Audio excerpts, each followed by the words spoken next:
लोग अक्सर law of attraction को गलत समझ लेते हैं। उन्हें लगता है बस पॉजिटिव सोच लो, अफर्मेंस बोल लो और सब कुछ मैजिकली मिल जाएगा। लेकिन सच ये है, लॉ ऑफ अट्रैक्शन का फाउंडेशन पॉजिटिव थिंकिंग नहीं, सेल्फ रिस्पेक्ट होता है। यूनिवर्स आपके शब्दों पर रिएक्ट नहीं करता, यूनिवर्स आपके स्टैंडर्ड पर रिएक्ट करता है। आप अपनी ज़िंदगी में जो चीज़ टॉलरेट करते हो, जो बिहेवियर एक्सेप्ट करते हो, लॉ ऑफ अट्रैक्शन उसी को आपकी रियलिटी बना देता है। अगर आप बार बार डिसरिस्पेक्ट के बाद भी रुक जाते हो, कन्फ्यूज़न के बाद भी वेट करते हो, अटेंशन के टुकड़ों में खुश हो जाते हो, तो यूनिवर्स ये समझ लेता है कि आप इस लेवल के ट्रीटमेंट के लिए रेडी हो, और फिर चाहे आप 1000 अफर्मेंस बोल लो, रिजल्ट नहीं आएगा। क्योंकि लॉ ऑफ अट्रैक्शन सुनता कम है, ऑब्जर्व ज़्यादा करता है। वो देखता है आप खुद को कैसे ट्रीट करते हो, आप बाउंड्रीज रखते हो या नहीं, आप अपनी डिग्निटी के साथ कॉम्प्रोमाइज़ करते हो या नहीं। सेल्फ रिस्पेक्ट का मतलब ये नहीं कि आप रूड हो जाओ या इमोशनली कोल्ड बन जाओ। सेल्फ रिस्पेक्ट का मतलब होता है क्लियर होना, क्लियर कि मुझे क्या चाहिए, मुझे क्या एक्सेप्ट नहीं, और मैं किस चीज़ के लिए रुकूंगा और किस चीज़ के लिए नहीं। जब आप सेल्फ रिस्पेक्ट को चूज करते हो, आप यूनिवर्स को एक क्लियर सिग्नल देते हो, मैं एवरेज ट्रीटमेंट के लिए अवेलेबल नहीं हूँ।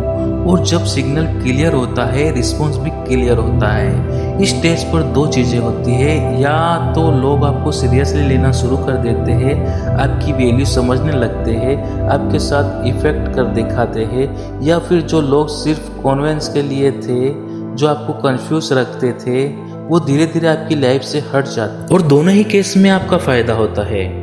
ये भी समझना जरूरी है, लॉ ऑफ अट्रैक्शन कभी भी सेल्फ सेक्रीफाइस को रिवॉर्ड नहीं करता।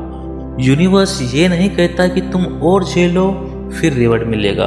यूनिवर्स कहता है तुम जैसा बिहेव करते हो, तुम्हें वैसा ही मिलता है। इसलिए जब सेल्फ रिस्पेक्ट के साथ दूर रहना चूज करते हो, जब आप चेस करना बंद करते हो, जब आप साइलेंस को एक्सेप्ट करते हो, उसी पल आपकी एनर्जी चेंज होती है, और एनर्जी के चेंज के साथ रियल वर्ल्ड सिचुएशन भी शिफ्ट होती है।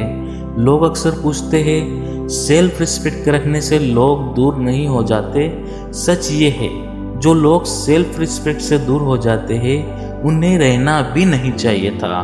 क्योंकि जो आपके लिए सही होगा वो आपको चूज करेगा, आपको प्रूव करना नहीं पड़ेगा। लॉ ऑफ अट्रैक्शन हमेशा आपको ये सिखाता है कि पहले अपनी वैल्यू डिसाइड करो, फिर दुनिया उस वैल्यू को फॉलो करेगी। अगर आप अपनी डिग्निटी को किसी के रिस्पॉन्स, मैसेज या वैलिडेशन से जोड़ लेते हो, तो आप अपनी पावर दे देते हो, और जहां पावर चली जाती है वहां अट्रैक्शन भी चली जाता है।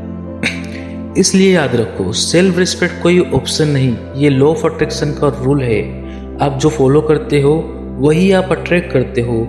जब आप बाउंड्रीज के साथ प्यार करते हो, जब आप अपनी ग्रोथ के साथ कॉम्प्रोमाइज़ नहीं करते, तो यूनिवर्स आपको उसी लेवल का लोग, उसी लेवल के एक्सपीरियंस और उसी लेवल का प्यार देता है।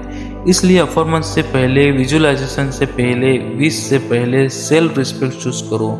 क्योंकि लॉ ऑफ अट्रैक्शन यहीं से काम करना शुरू करता है। अगर आपको इस वीडियो को पसंद आया तो प्लीज़ वीडियो को लाइक कर देना, चैनल को सब्सक्राइब कर देना। Thank you so much.